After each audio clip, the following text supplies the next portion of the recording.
Hi, everybody. This is Monday, April 6th. This is lecture 30. We're discussing section 8.8. This is the last new material. We have an exam that's coming Friday. Wednesday, we're scheduled actually to start chapter 9, but that won't be on the exam. So I sent you an email with information about Friday's exam. It covers 6 sections, 8.3, 4, 5, 6, 7, 8. So 6 sections from chapter 8. So we're on section 8.8. This is our second day of doing this, discussing approximating functions by polynomials. All right, let me start over here on the sideboard.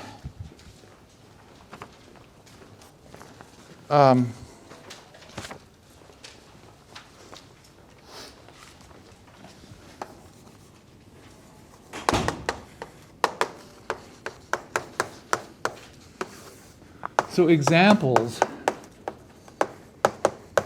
of approximating functions by polynomials.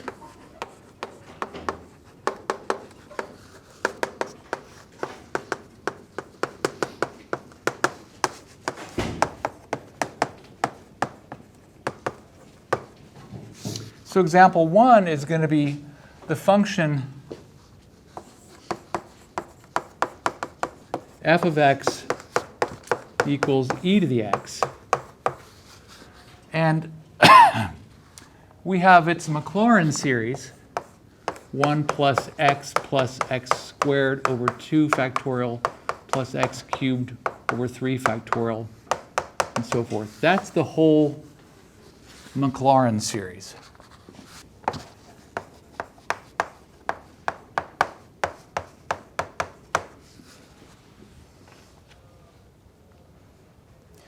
So let's look at the Taylor polynomial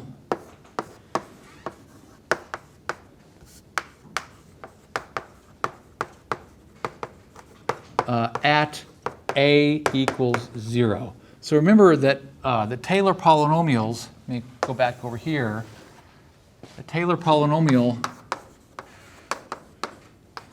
a Taylor series, Tn of x is something of, t of x is something of this form. T of x equals the sum as n goes from 0 to infinity of Cn times x minus a to the n. So the Taylor series is centered at some a value. And so this would be C0 plus C1 x minus a plus C2 x minus a squared, and so forth. And so the Taylor series centered at 0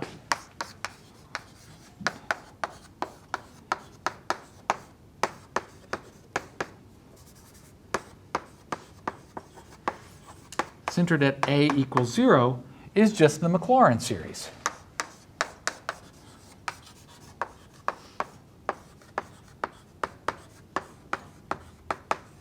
So t of x would be the same as the Maclaurin series of x, which would be C0 plus C1x plus C2x squared plus and so forth. So there's the Taylor series, and it goes on forever. But let's look at Taylor polynomials at a equals 0. So degree, for instance, n equals 0. That means that we just keep the 0 degree term of this. So y equals 1. Well, if I keep the degree 1 terms, this would be y equals 1 plus x. The Taylor polynomials at a equals 0 for this function, you obtain just by looking at the Taylor series, the Maclaurin series, and just keep the ones of the degree that you're allowed. N equals 2 would be y equals 1 plus x squared. So let's graph these.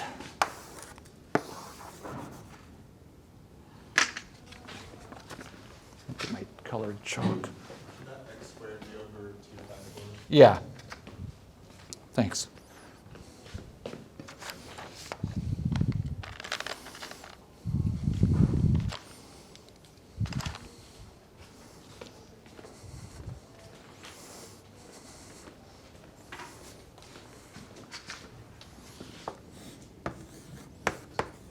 So my original graph would be this.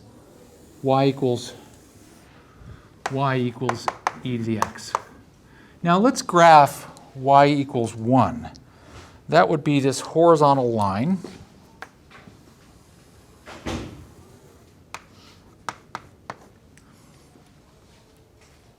That's not a very good approximation, is it? But there's a way in which that's the best approximation. If you wanted to approximate that graph near x equals 0, and you're only allowed to use a horizontal line, well, that would be the best one, the one that fits the graph closest in the vicinity of that point. But if you're allowed to use a line with a slope, well, then that would be this line. Notice that's the tangent line. So in fact, the tangent line is the Taylor polynomial of degree 0 at that point. And so that line fits a bit better than that green line. And if I want to look at the next degree polynomial, it would look like this. Be a parabola. It actually goes down below here. This is y equals 1 plus x squared over 2. And here I should have written this as 1 plus x to make it clear it's the same form.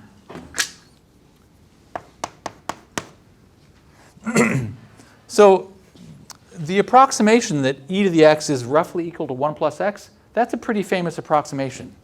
So for instance, what's e to the 0.1? Well, it's roughly equal to 1 plus 0.1, roughly 1.1. Pretty good approximation, it turns out.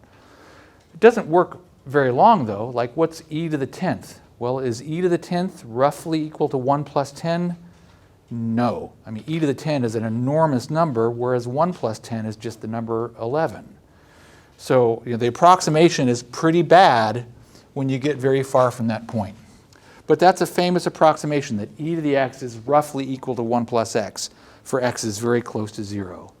Another one is the function f of x equals sine of x. And that's equal to the Maclaurin series, which is the sum as n goes from 0 to infinity of minus 1 to the n x to the 2n plus 1 over 2n plus 1 factorial. And that's actually equal to x minus x cubed over 3 factorial plus x to the 5th over 5 factorial, and so forth. So this is the Maclaurin series.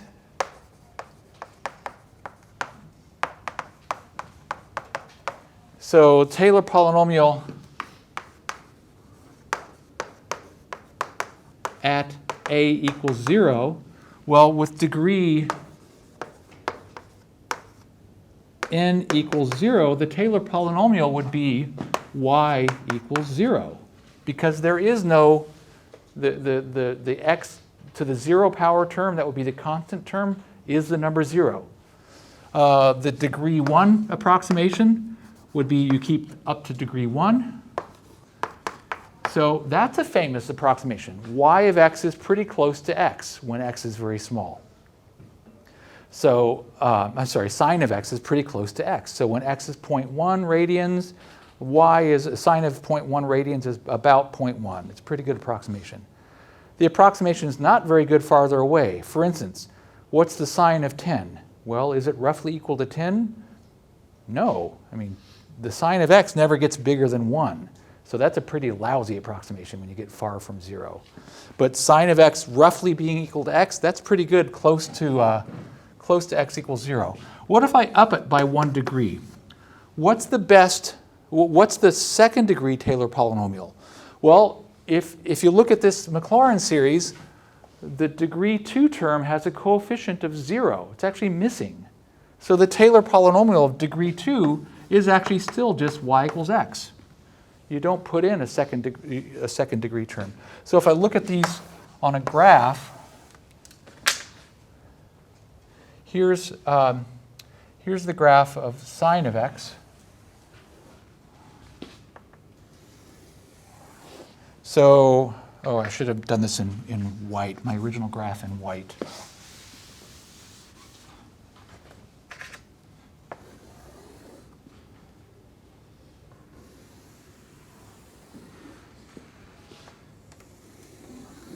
Here's y equals sine of x.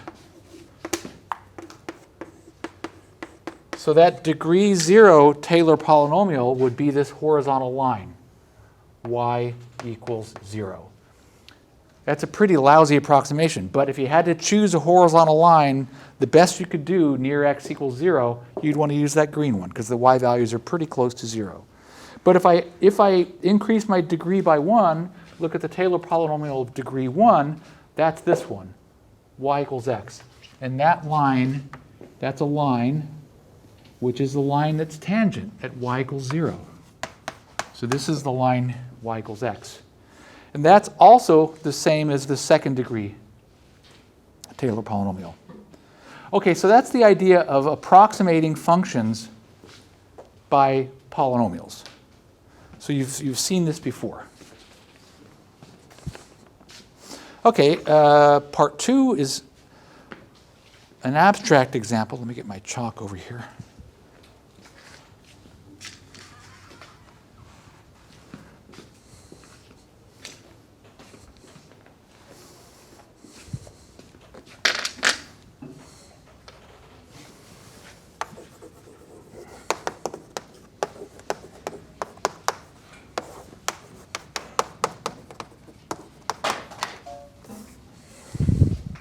So the first example that I want to talk about,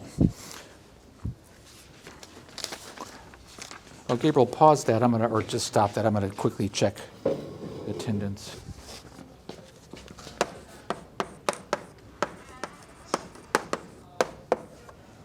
Oh, are you ready, Gabriel? Okay. So example 1, let f of x equal e to the x. So this example covers ideas from a number of your different homework problems. So approximate A. So A, approximate f by the Taylor polynomial of degree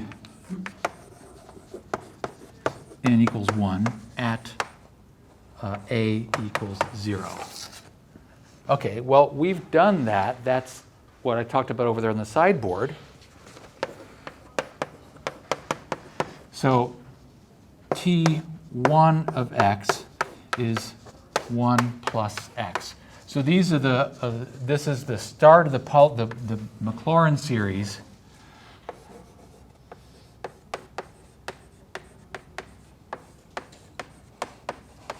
Terms up to degree 1.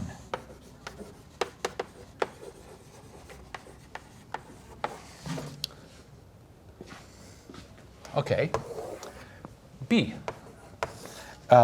Use Taylor's formula to estimate the accuracy of the approximation.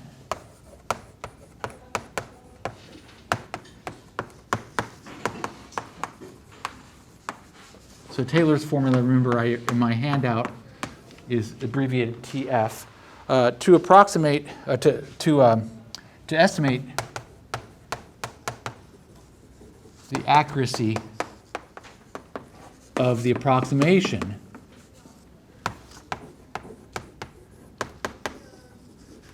that f of x is roughly equal to T1 of x. So that is e to the x is roughly equal to 1 plus x. When x lies in the interval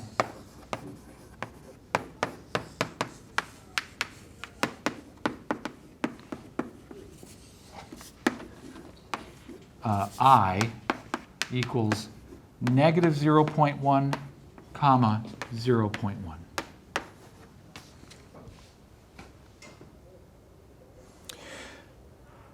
All right.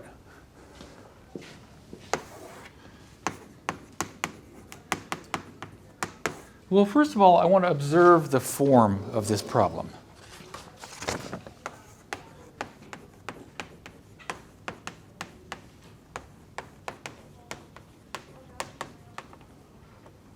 So we're given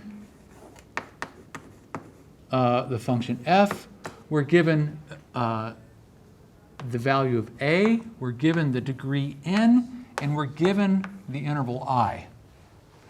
What we're supposed to do then is estimate the error. So you have problems of this sort on your homework, a number of different problems where different functions, different degrees, different values of a, different intervals, but the approach is going to be the same.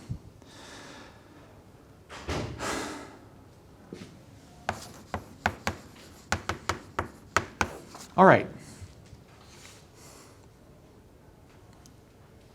Well, look at this handout. This handout is a reworking of the disastrous handout. Did everybody get one of these? Anybody come in after these were handed out? Okay, so this is the same stuff that was on Friday's handout, but it's just a little bit cleaner.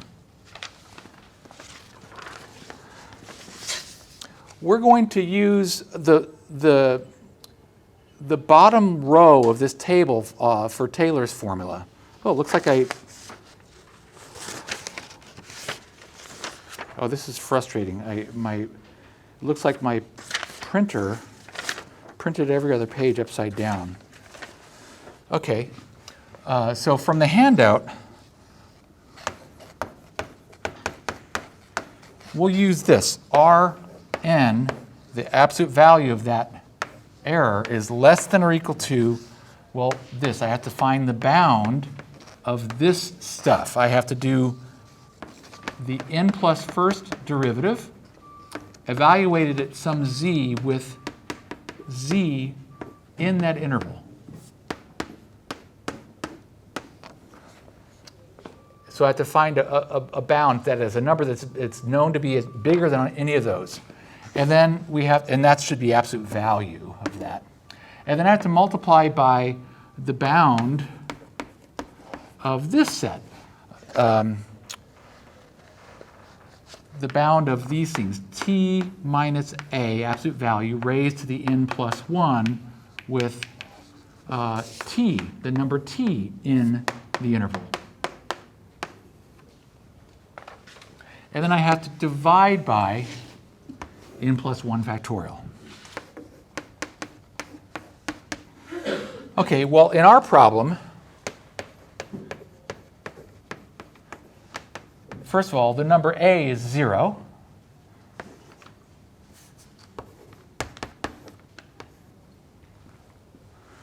Okay, well, let's see.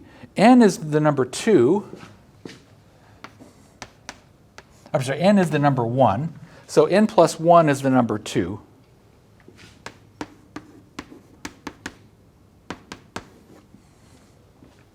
So I'm going to have a 2 factorial down here. I'm going to have t squared over here. And then what about these derivatives? F n plus 1 of z. That means the derivative, the second derivative of e to the z.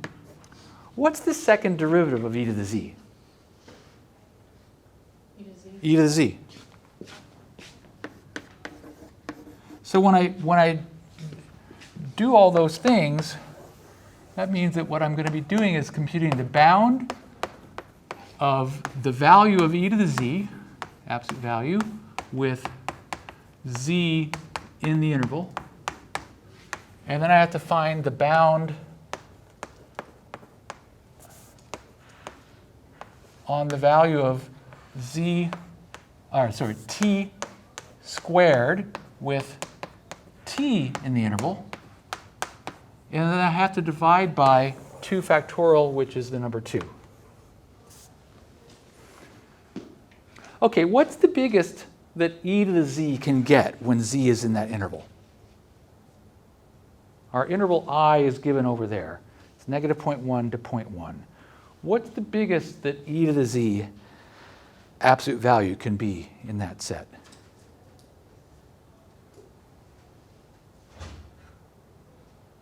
Got Annika's hand up. Andrew, your hands are kind of halfway up. Have you got an estimate? What's a bound on this? What was the question? What's the bound of e to the z when z is in that interval? What's the biggest it could be? Yeah, exactly. The graph of e to the x is going up as you go to the right, so the highest it's going to get is going to be at the right end of that interval.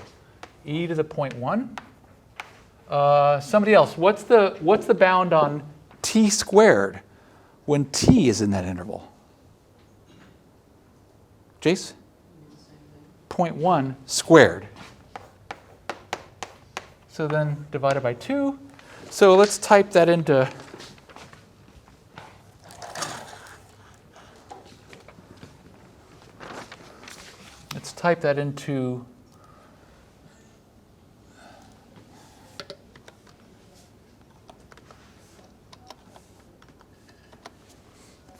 into Wolfram, and I get that that's roughly 0.0055.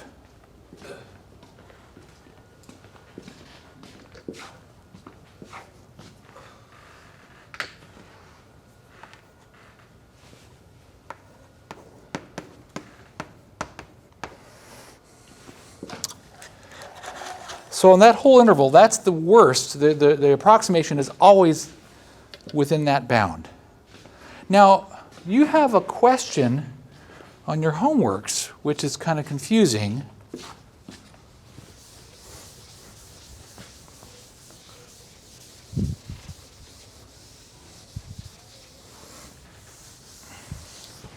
Question C is to graph Rn of x, absolute value, on the interval. Well, it just says graph this. Now, what's Rn of x? I mean, look, there's no x here. I just found R2. So what we've got here is R2 equals this number. So I'm sorry, R1. That's R1. It's the bound in the error from using the polynomial T1.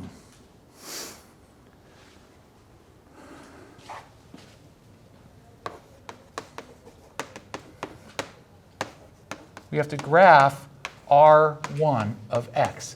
But again, there doesn't seem to be any point. There's no x here. Well, the idea is go back to this formula. If you look at your handout, on that page of your handout, which is the Taylor's formula, we used that very bottom row of that table to do this. Let's back up one row in that table. Go up one row higher, and there's another inequality where you don't take the bound of both of these things. You only take the bound of the first thing. So we're going to use the table Rn, absolute value, as a function of x equals the bound of the first thing. So I'm going to have the n plus first derivative at z for z in I, in the interval I. You're going to divide by n plus 1 factorial. And then we're going to multiply, instead of multiplying by a bound, we're going to just multiply by t minus a raised to the n plus 1. We're going to leave this as a function of t. So in our case,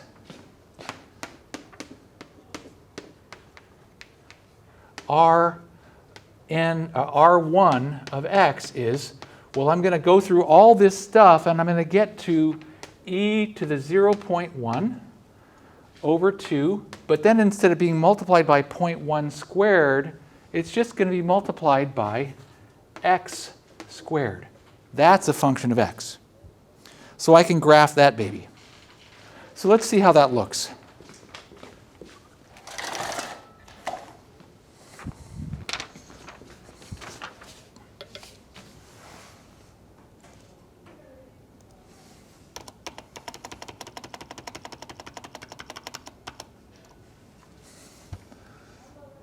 So I'm going to graph e to the 0.1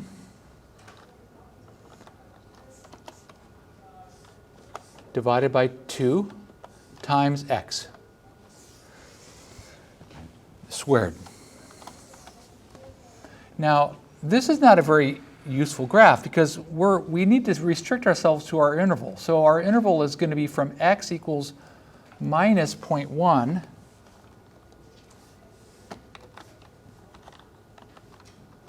to plus 0.1. And what about our y values? Our y values are going to go from, well, might as well go from 0 to the one that we know is going to be the max. 0.0055 was going to be the max value. So let's go from 0 to 0.006.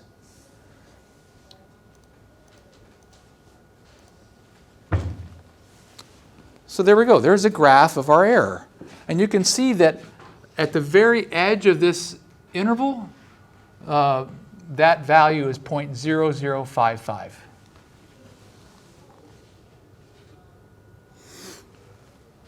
So that's question C. Question D.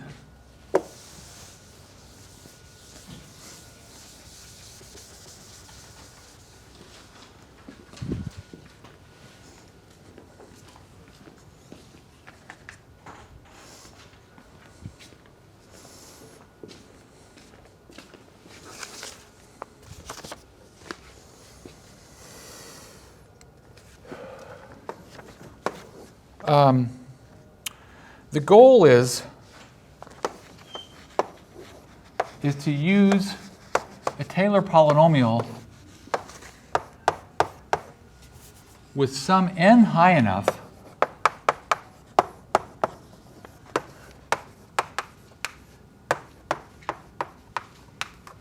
to achieve an error of less than 0.001 on the whole interval.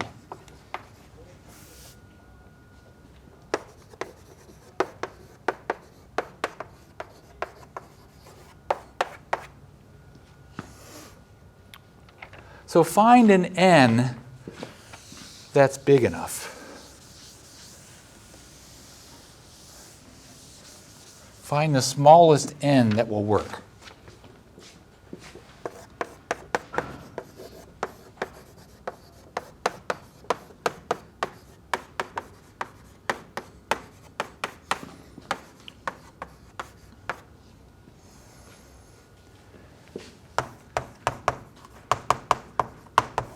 Well, notice the form of the problem. In this case, we're given a function f, we're given the value of a, we're given the interval I, and we're given the error. What we're supposed to do is find n that works. So that's a very different kind of problem than you had before. In the previous problem, you were given n and you had to find the error. Okay, well, we're going to use the formula that Rn, absolute value, is going to be less than or equal to the bound of the nth plus first derivative. So f n plus 1 of z. The bound of that for z in the interval. And then we're going to multiply by the bound of t minus a, absolute value, to the n plus first, where t is in the interval.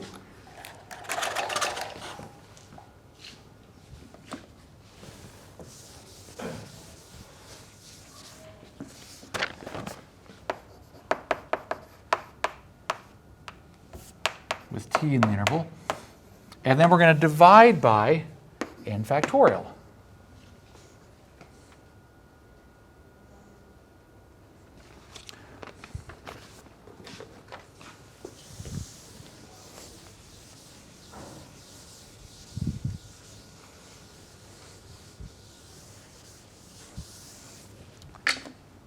Go back and look at our graph before I hide it. On this graph, if we add to this graph the line y equals 0.001, that's this horizontal red line. You see that for x's that are very close to 0, the error estimate is pretty good. We're below an error of 0.001. So when x gets bigger than this. So there are two things we could do. We could narrow the interval that we're allowed, but we've been told we can't do that. We're stuck with the interval we're given. Or we could try to increase the degree of the polynomial and see if we can get an error that stays below that red line. Okay, so remember when we take these derivatives, we always just get e to the z. The derivatives of e to the z are just e to the z. And so this term just ends up being e to the 0.1. And the bottom we have, this should be n plus 1 factorial. And here we have n plus 1 factorial. And then this is a polynomial. It ends up being t to the n plus 1. And we're looking for the biggest value that achieves on the interval. And so that's going to be 0.1 over there at the far right end of that interval, raised to the n plus 1 power. So let's make a table.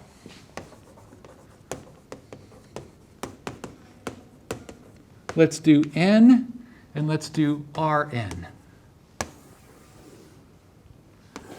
So we already did when n is 1. We did R1 was equal to 0.0055, and that's too big. Our goal is to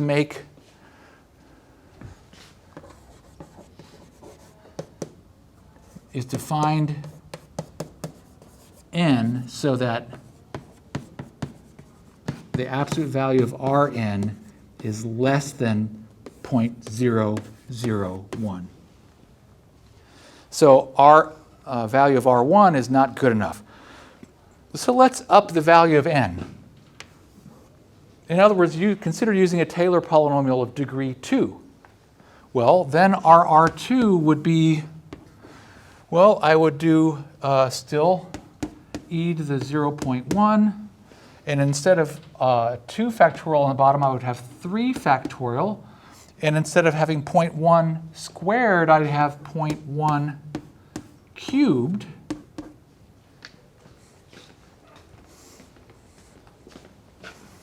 So if I go over to Wolfram and I do that calculation, 0.1 cubed divided by 3 factorial, I get 0.000184.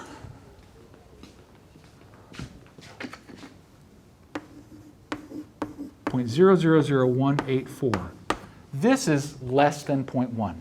So it turns out just raising the degree by 1 is enough. So since R2 is 0.00184, and that's, 0.000, and that's less than 0.001, we conclude that n equals 2 is enough.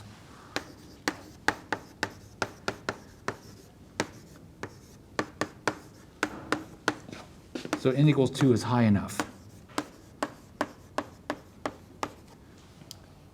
Hey, just for kicks, let's graph R2 as a function of x.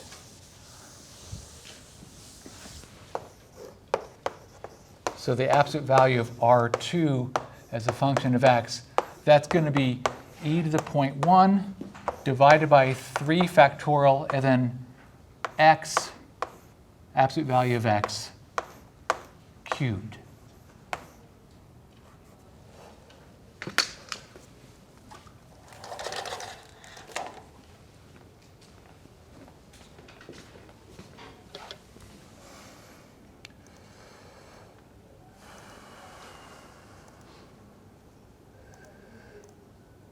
So let's do y equals e to the 0.1 divided by 2, divided by 3, or divided by 6, which is 3 factorial. So I'm just going to put 3 factorial, which is 6.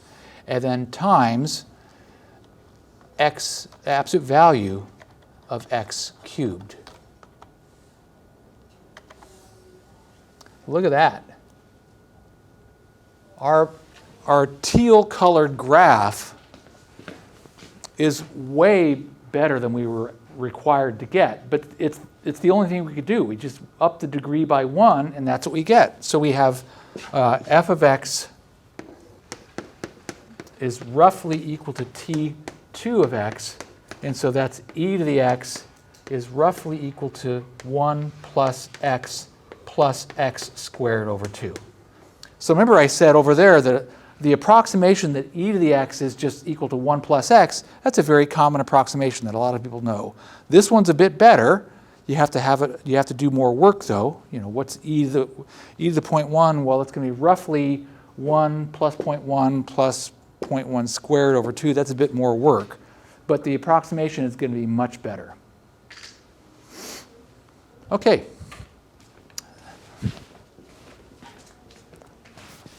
That's all I want to do for that example. Example 2 has to do with curvature of the Earth.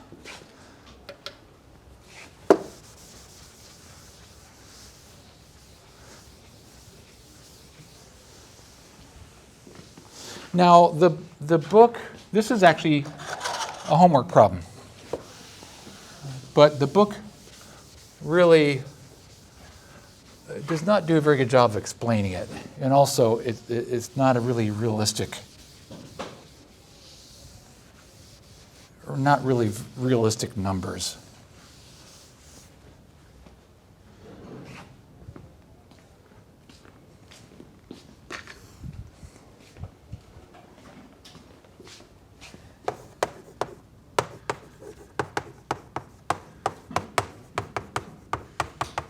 So I want to talk about the background of, so we have 15 minutes.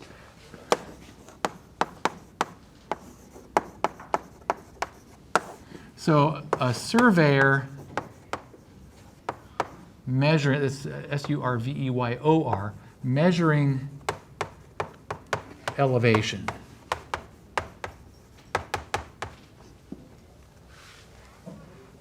So the way a surveyor measures elevation is they have a telescope on a tripod.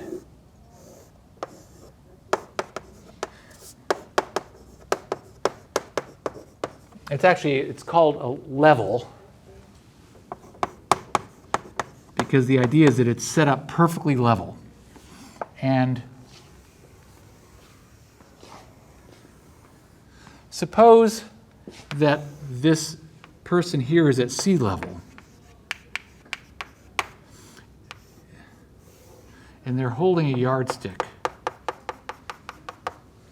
and the surveyor reads this yardstick, and it says 7 feet. Well, that person then takes this yardstick and walks over here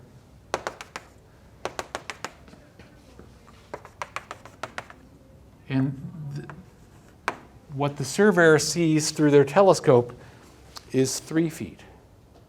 So the question is, what's the elevation?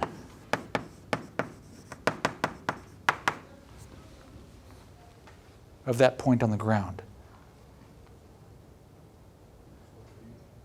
Say again? 4 feet. Because the difference in these readings is 4 feet. The reading here is 7 feet, the reading here is 3 feet, so this ruler must be up 3 feet higher.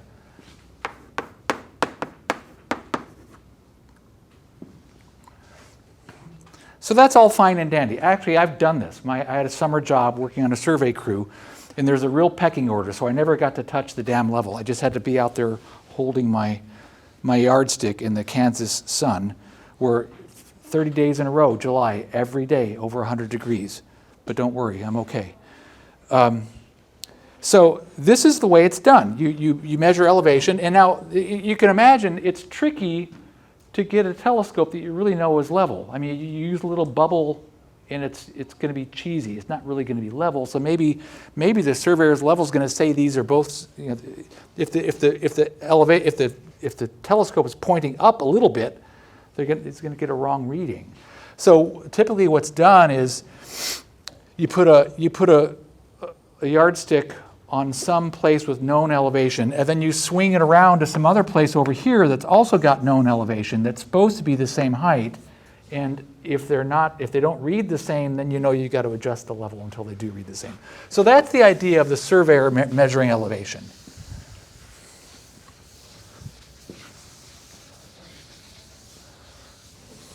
Now suppose surveyor is at some point on the Earth, which has radius capital R, and there's some road of the length L, that's an arc length, and so there's some place at the end of the road, it's over there.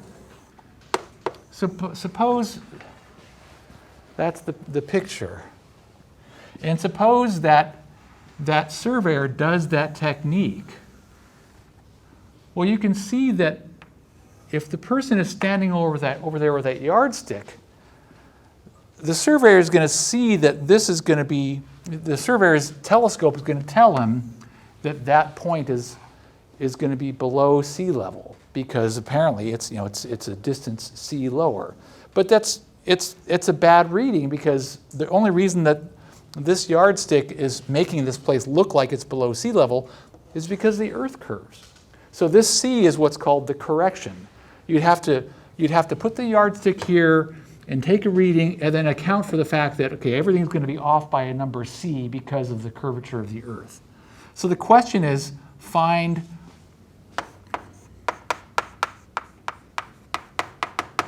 this correction c.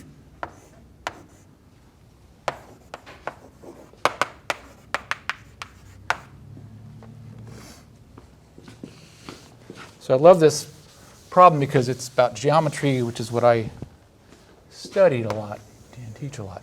So recall, arc length is equal to r, is L, and that's equal to r times the angle theta. So whatever this angle is from high school geometry, that arc length L is that r times theta. So theta is equal to L over r. Now let's look at this right triangle. In that right triangle, cos theta equals capital R over capital R plus c. In this triangle, I have an adjacent leg and a hypotenuse. This is adjacent over hypotenuse. So that's r over r plus c. And so in cos theta, of course, we know what that is. Cos theta is cos of L over r, and that's r over r plus c. So let's solve this for c.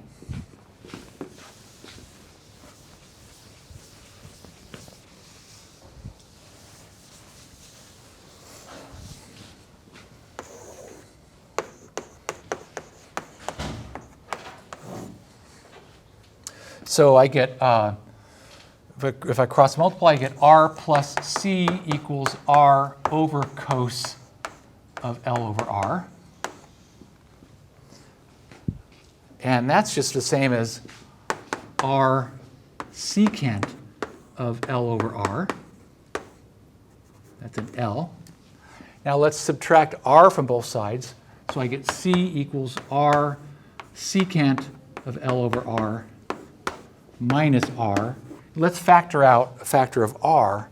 I get c equals r times secant of L over r minus 1.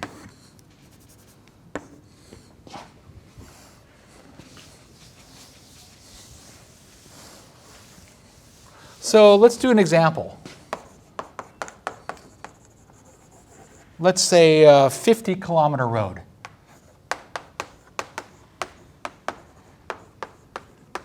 And the radius of the Earth is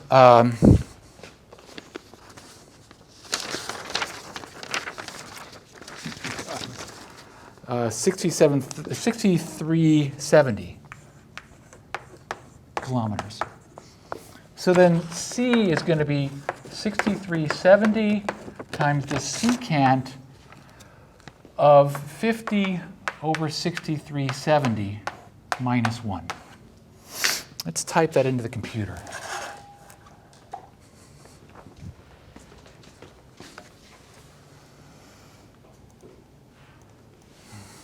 So 6370 times secant of 50 divided by 6370 minus 1. Bang.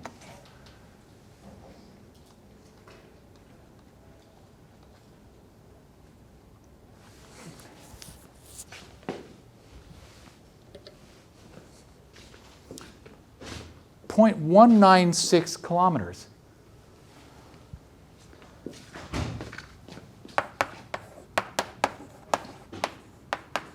So that's 196 meters. That's pretty cool. So if you have if you're at one end of a 50-kilometer long highway and it's a really clear day, and at the other end of the highway is a radio tower that's 100 meters tall, you're not going to see it because it's going to be below the horizon. That's pretty amazing. Let's do this.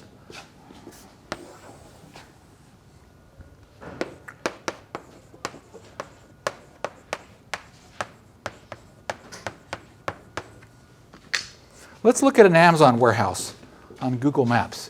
Here's the biggest one in the country. It's in Delaware, it's in the state of Delaware. There it is. Let's see how long that thing is.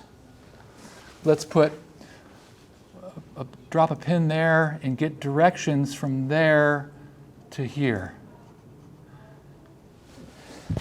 And it's giving me miles. I don't want to work that hard. Let's work in kilometers. That warehouse is 350 meters long, so 0.35 kilometers. So, this is actually, the survey crew is not going to have the dude with or the surveyor with the telescope, surveying the whole length of the highway. But you can bet when they built the Amazon warehouse, they had levels in there measuring elevations. They wanted to get the floor level. Well, the correction would be 6370 times the secant. So here, L 0.3, so 350 meters. So that's 0.35 kilometers. So the secant of 0.35 over 6370 minus 1.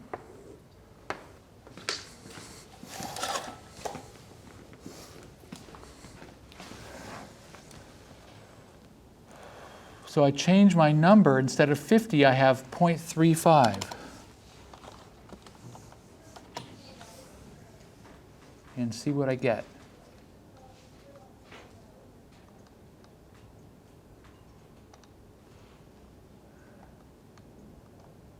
.6.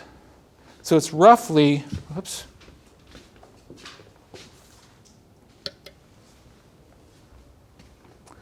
Roughly 10 times 10 to the negative 6. So roughly 10 to the negative 5 kilometers. So that will be 10 to the minus 2 meters. That's a centimeter.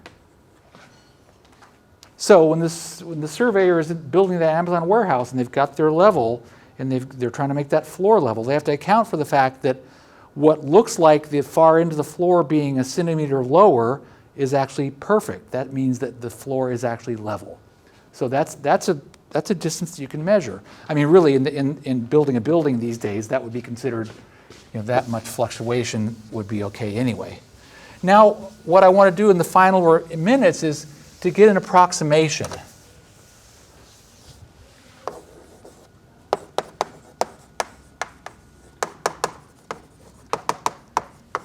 for this. C equals R times secant of L over R minus 1. So more specifically, get T4. So let's use the variable L over R. So C as a function of L over R is going to be R times secant of L over R minus 1.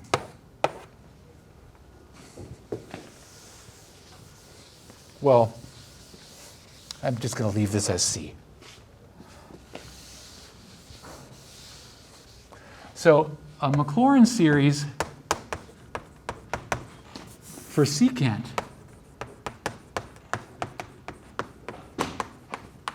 is secant of x is equal to, I got to step it up here.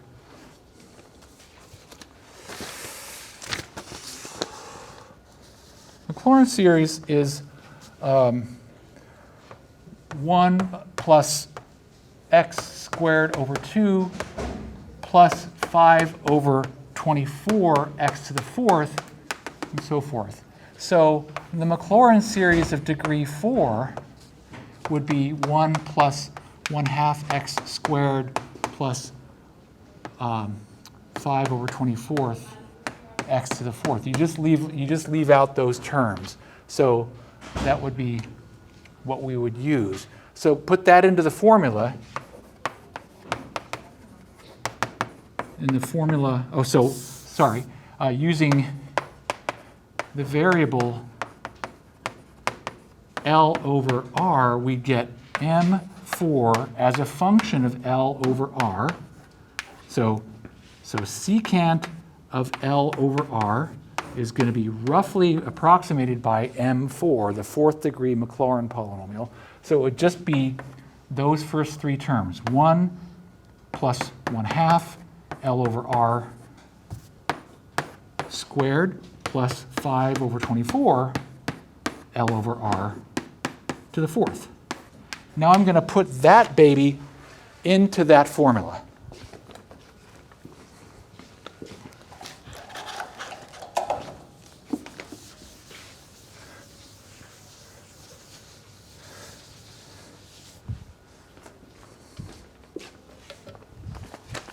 So use this in the formula for C.